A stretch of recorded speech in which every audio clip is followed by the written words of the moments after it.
is the best way to store your coffee at home? Now, that's an important question and one we get a lot here at FiXX Coffee. Coffee, at the end of the day, it is a natural product and as such will go stale unless it's stored properly. So what do you need to do? Well, essentially, every time you're storing your coffee, you're trying to reduce its exposure to light, heat, oxygen and moisture. So every step that you take needs to be to mitigate these four things. In this video, we're going to show you the best way to do this, but we're going to start with a don't.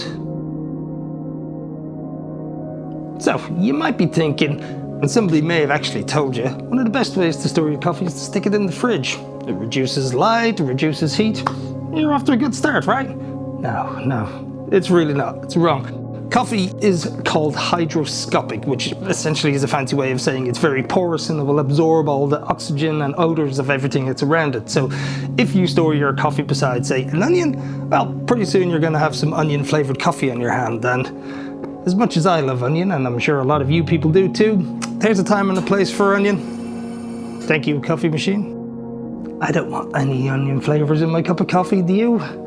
And also, because it is so cold, even if you have it in an airtight container, every time you take it out, the fluctuation in temperature is going to bring in unwanted moisture into the coffee, and it's just a terrible idea.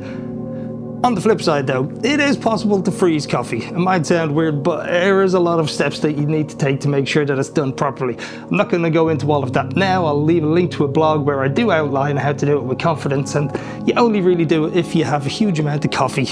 And whenever I've got a large amount of delicious coffee, I just drink large amounts of delicious coffee. So, what can I do to help?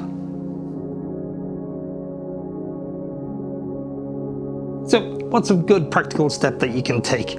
Firstly, avoid moisture. This might seem difficult in Ireland some days, unfortunately, but this basically means when you're at home, keep it away from your stovetop or your kettle or any other steam source that you have in your kitchen. You can avoid direct sunlight by just keeping it away from your window. If you've got a dark cupboard, just keep it in there and you're already off to a really good start. So, what's the best way to reduce its exposure to oxygen? Well, an airtight container. Just a simple glass jar like this is a good starting point, but because it's see-through, you need to keep it somewhere dark, so stick it in the cupboard and you're pretty much there.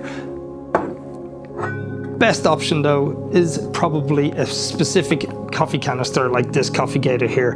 It's perfectly airtight, it's got a one-way valve so it will let CO2 escape, and it's got a little date wheel so you can track when you bought it or when it was roasted, just to keep an eye on its freshness. Keep this in a cupboard away from moisture and you've pretty much ruled everything out. But before I go, one final point. And one final thing before I leave, and this is more of a tip, it's nothing really to do with storage as such, it's just a good way of maintaining freshness.